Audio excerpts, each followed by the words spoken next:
Hello guys, welcome to philosophical study. सबसे पहले आप सभी का बहुत बहुत थैंक यू हमारे साथ जुड़ने के लिए। उम्मीद करता हूँ आप सारे बहुत अच्छे हैं और आपका प्रिपरेशन बहुत बढ़िया चल रहे होंगे। तो फ्रेंड्स, आज हम लोग एक नया सीरीज़ को ओपन करने वाला हूँ और वो कौन है? NET and GATE exam special top 10 series. इस सीरीज़ में हम लोग हर एक यूनिट से एक एक क्वेश्चंस लेकर टॉप 10 MCQs को डिस्कस करूँगा। तो सेशन को एंड तक ज़रूर देखें और लाइक करना ना भूलें। सेशन को स्टार्ट करने से पहले एक ज़रूरी बात, सभी ने टेलीग्राम चैनल को ज़रूर ज्वाइन करिए। वहाँ पर नोट्स, PDFs, क्विजेस, क्लासेस का लिंक, ठीक है, ई बुक्स, मॉक टेस्ट का लिंक, नोटिफिकेशन, अलर्ट मैसेज, बहुत सारे बेनिफिट्स आप लोगों को मिल रही है। तो why are you waiting for? Install now Telegram app, then open, then search philosophical study, then join. 700 से ज़्यादा स्टूडेंट जुड़े हुए हैं। आप भी इसका पार्ट बने और इसका बेनिफिट लीजिए, राइट। तो अब सेशन को स्टार्ट करते हैं। तो फर्स्ट क्वेश्चन आपके सामने स्क्रीन पे ये रहा। Which pair among the following accepts the existence of God? तो निम्नलिखित में से कौन सा जोड़ा ईश्वर के अस्तित्व को स्वीकार करता है? तो option A Charvaka and Madhva, option B Ishvara Krishna and Charvaka, या फिर option C Charvaka and Sankhya, या फिर option D Madhva and Udayana. तो फ्रेंड्स, जब हम लोगों ने चारवाक फिलोसॉफी को पढ़ा था तब हम लोगों ने बताया था कि जो चारवाक फिलोसॉफी है वो नास्तिक फिलोसॉफी है और उन्होंने ईश्वर के ऊपर विश्वास नहीं करता था, राइट। तो देखो ए, बी और सी इन तीनों ऑप्शनों में चारवाक फिलोसॉफी है, राइट, मीन्स चारवाका है। तो इन तीनों ऑप्शन तो नहीं होगा, राइट। आप देखो option D Madhva and Udayana, तो यही है करेक्ट आंसर, राइट। अब नेक्स्ट क्वेश्चन देखो। तो फ्रेंड्स, ये क्वेश्चंस लॉजिक से लिए गए हैं, पीसी सिस्टम से, राइट। तो देखो यहाँ पर क्वेश्चन में क्या बोला है कि पीसी के सिस्टम में कॉन्जंक्शन अल्फा डॉट बीटा की सही परिभाषा निम्न में से कौन सी है? तो which of the following is the correct definition of conjunction alpha dot beta in the system of PC? तो option A definition of negation first bracket negation alpha vel negation beta, या फिर option B definition of first bracket negation alpha vel beta, या फिर option C definition of alpha implies beta dot beta implies alpha, या फिर all of the above. तो friends, इस question का जो सही आंसर है वो है option A definition of negation first bracket negation alpha vel negation beta is the correct and definition of conjunction. अब देखो, इसको याद में रखने का एक सही तरीका है, वो क्या है? देखो, अगर यहाँ पर डेफिनेशन ऑफ नेगेशन इसको अगर आप लोगों ने हटा दिया तो ये किसका डेफिनेशन हो जाएगा? ये डी मॉर्गन थ्योरी का डेफिनेशन हो जाएगा, right, DM negation alpha vel negation beta, right. अगर आप लोगों ने इससे पहले डेफिनेशन ऑफ नेगेशन लगा देते हो तो ये पीसी सिस्टम से डेफिनेशन ऑफ कॉन्जंक्शन हो जाएगा, राइट। और बाकी जो दो ऑप्शन है वो किसका डेफिनेशन है? अब देखो, option B definition of negation alpha vel beta, ये किसका डेफिनेशन है? ये मटेरियल इम्प्लीकेशन का डेफिनेशन है, राइट, अल्फा इम्प्लाइज बीटा। अब देखो option C definition of alpha implies beta dot beta implies alpha, ये किसका डेफिनेशन है? ये इक्विवेलेंस का डेफिनेशन है, right, alpha equivalence to beta. इन तीनों डेफिनेशन को आपने कॉपी पे अच्छे से नोट कर लो, राइट। अब अगला क्वेश्चन देखो। इन Krishnachandra भट्टाचार्य's philosophy all the following proposition are true except, तो केसी भट्टाचार्य के दर्शन में किसे छोड़कर निम्नलिखित सभी प्रस्ताव सत्य है? तो option A logic presupposes metaphysics, या फिर option B logic is the branch of the philosophy of the object, या फिर option C logic is science, या फिर option D metaphysics defines itself in logic. तो फ्रेंड्स, कृष्णचंद्र भट्टाचार्य के according there are two branches of philosophy of the object, logic and metaphysics, right. तो यह से ही देखो एक ऑप्शन से हमारा सही हो जाता है, वो कौन सा है? Option B logic is the branch of the philosophy of the object, right. तो ये ऑप्शन सही है। अब देखो, उन्होंने लॉजिक के बारे में क्या बोला है कि logic deals with the pure forms which are the forms of the pure object and these pure object form the subject matter of metaphysics। देखो ऑप्शन ए और ऑप्शन डी, ये दोनों ऑप्शन तो सही हो जाएगा, राइट। देखो लॉजिक प्रीसपोजेस मेटाफिजिक्स और metaphysics defines itself in logic. Right, तो ये दोनों ऑप्शन तो सही है। अब कौन सा सही नहीं है? ऑप्शन सी, वो क्या है? Logic is science. राइट, तर्क विज्ञान है। तो ये ऑप्शन गलत है कृष्ण चंद्र भट्टाचार्य के अकॉर्डिंग। राइट, तो option C is the correct answer. अब अगला क्वेश्चन देखो, for rationalist innate ideas are, तो बुद्धिवादियों के लिए सहज प्रत्यय है मीन्स जन्मजात विचारों है। ऑप्शन ए यूनिवर्सल एंड अप्रायोरिक, या फिर ऑप्शन बी पार्टिकुलर एंड अप्रायोरिक, या फिर ऑप्शन सी यूनिवर्सल एंड अप्रायोरिक, या फिर ऑप्शन डी पार्टिकुलर एंड अप्रायोरिक। तो फ्रेंड्स, रैशनलिस्ट फिलोसोफर्स कौन कौन सा है?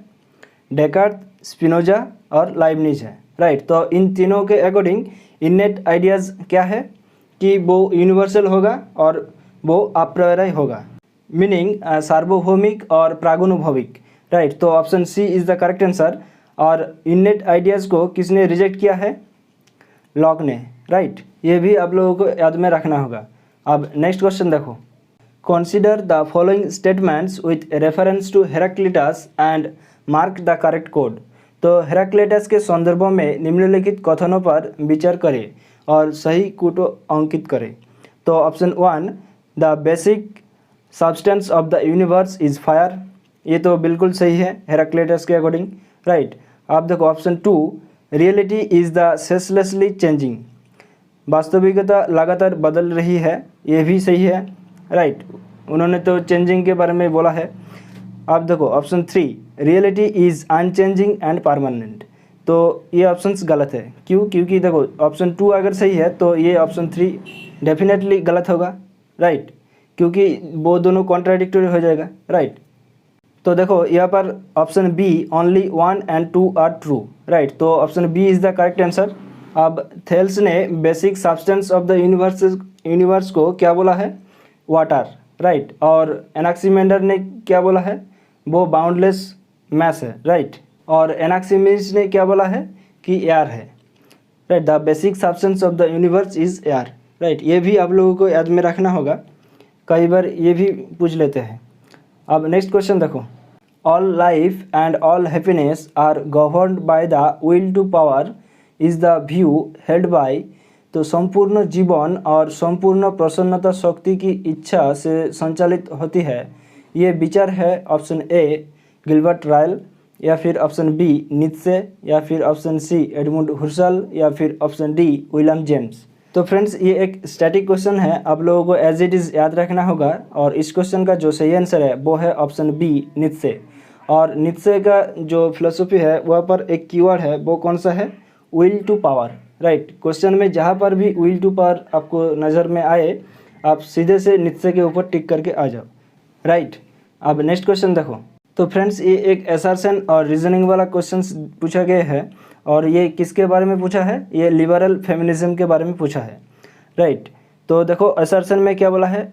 Men and women are equal. ये तो बिल्कुल सही है। राइट, पुरुष और महिला समान है। ये लिबरल फेमिनिज्म के अकॉर्डिंग ये स्टेटमेंट ट्रू है। राइट, अब रीज़न क्या बोला है? कि both men and women are essentially rational creatures.